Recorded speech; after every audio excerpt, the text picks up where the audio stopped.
should Australia commit troops to go and fight in Ukraine?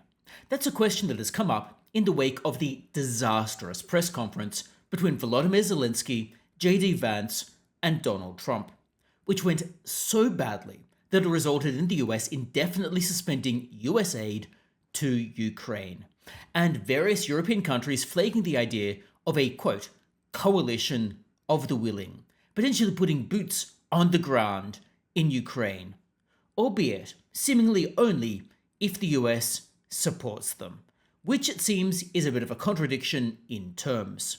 Europe seems to want to take charge of its own defense, but only if the US does it for them, or at least underwrites the cost and keeps paying the checks. Nevertheless, as it relates to Australia, it's raised the question of whether Australia would be part of this coalition of the willing.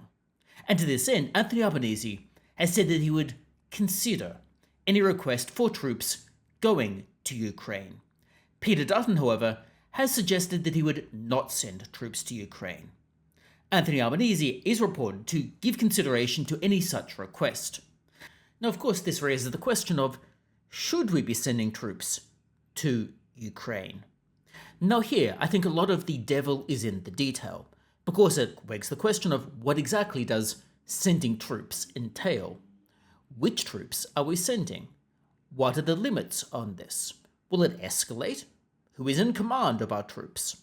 Do we command them, or are we giving over command to the UK, or to France, or to the EU? That is a real question, because if we're giving command of our troops to the UK, do we really think the UK is going to treat them with respect? Or do we think the UK is going to send them into the meat grinder in order to save their own troops? And if you think that won't happen, well, I suggest you look at what happened in World War I. And there is precedent for it.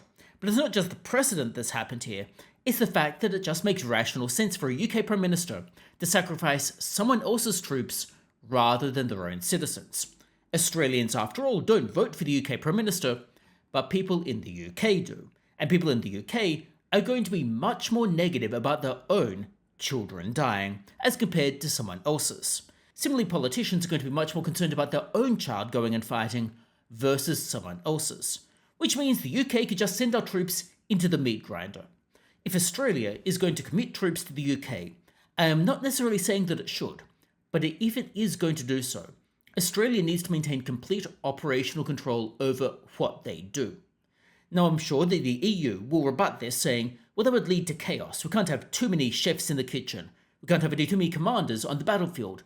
We need complete control of all of the troops. But frankly, I don't trust the EU to treat our troops with respect. I don't trust them to leave our troops out of the meat grinder. I don't trust them to treat our troops fairly.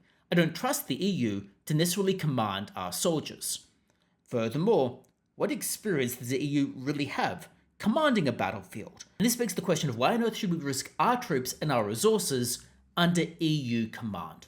And therefore I don't think we should give consideration to sending troops to a coalition of the willing unless we actually maintain control over our troops, and we aren't just letting some other commander in Europe sacrifice our soldiers.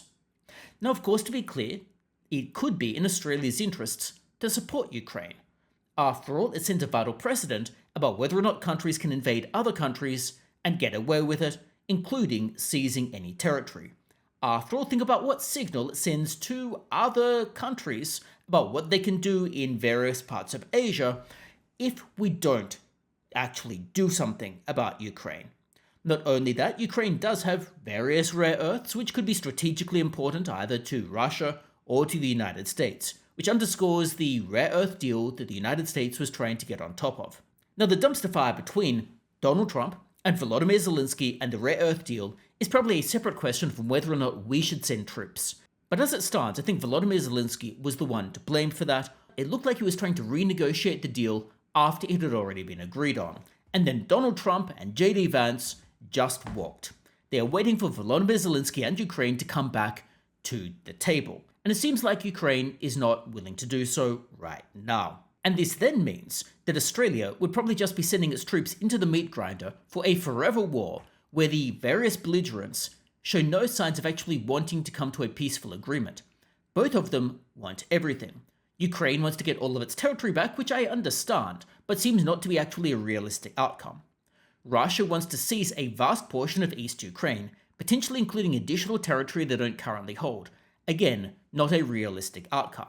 And since both parties seem to have non-realistic outcomes, it just means Australia is going to keep its troops in Ukraine forever. When does it end? What is the exact exit strategy? If we're going to send our troops to Ukraine, we need to A, know that they're going to be safe or at least looked after or at least cared for in a respectful manner. And we need to know when exactly we're going to be able to end this conflict. What are the strategic goals? What is the exit strategy? What is the off-ramp? If we don't have any such objective, and the objectives are otherwise unrealistic, our troops are just going to be sitting over there forever, and we'll just be burning through soldiers. The human cost to Australia is going to be very high, in addition to the financial cost. Then we've got the whole issue of Australia's budget debacle of how exactly are we affording this? Australia is going to be heading into deficits. This underscores why it seems that the federal government wants to go to election before another budget, because the next budget is going to be bad, as indicated by the mid-year economic and financial outlook, which predicts deficits as far as the eye can see. How exactly is Australia affording this conflict? It seems that Australia is intent on spending ever more money on the NDIS, which is growing at over 10% per year, notably 3 times the rate of GDP growth or thereabouts. And Australia simply doesn't have a source of revenue in order to be actually able to pay for troops on the ground in Ukraine. And personally, I don't want to pay for a forever war where our troops are just going to be treated as expendable. I'd also note that do any of us actually think that anyone in the EU is going to come to Australia's rescue if Australia is in trouble? Do we think that France, or Germany, or Ukraine, or the UK are actually going to send troops to Australia if Australia is in trouble? Where's the reciprocity? Now, I grant that there's a moral reason potentially for defending Ukraine. However, there has to be a degree of give and take. There has to be a tacit agreement that if we are going to go and help out another country, then the other countries we are helping out are going to come and help us out if we're in trouble. I'm not convinced that would actually occur. After all, the EU is only now considering whether or not to put troops on the ground in their own backyard. Think about how long it would take, if ever, for them to do so in Australia. So let's then look at all of the issues with sending troops to Ukraine. The question is, what are our strategic objectives? Are our troops going to be respected? How are we going to pay for this?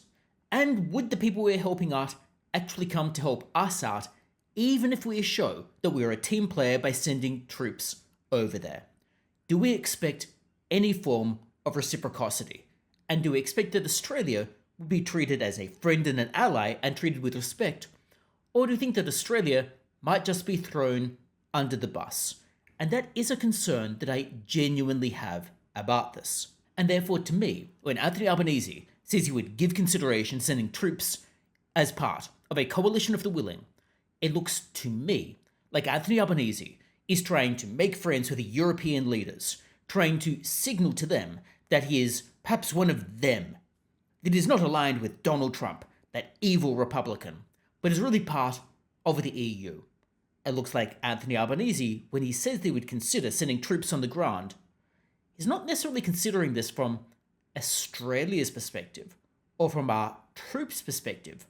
He's considering it from his own perspective and how he personally would look with people that he wants to look good in front of. But perhaps I'm just being cynical. Let me know your thoughts about Australia sending troops to Europe and exactly what you think you would need to see for Australia to do so. I'd be interested to hear what you think. And otherwise, thanks so much for tuning in, and hopefully I see you next time as well.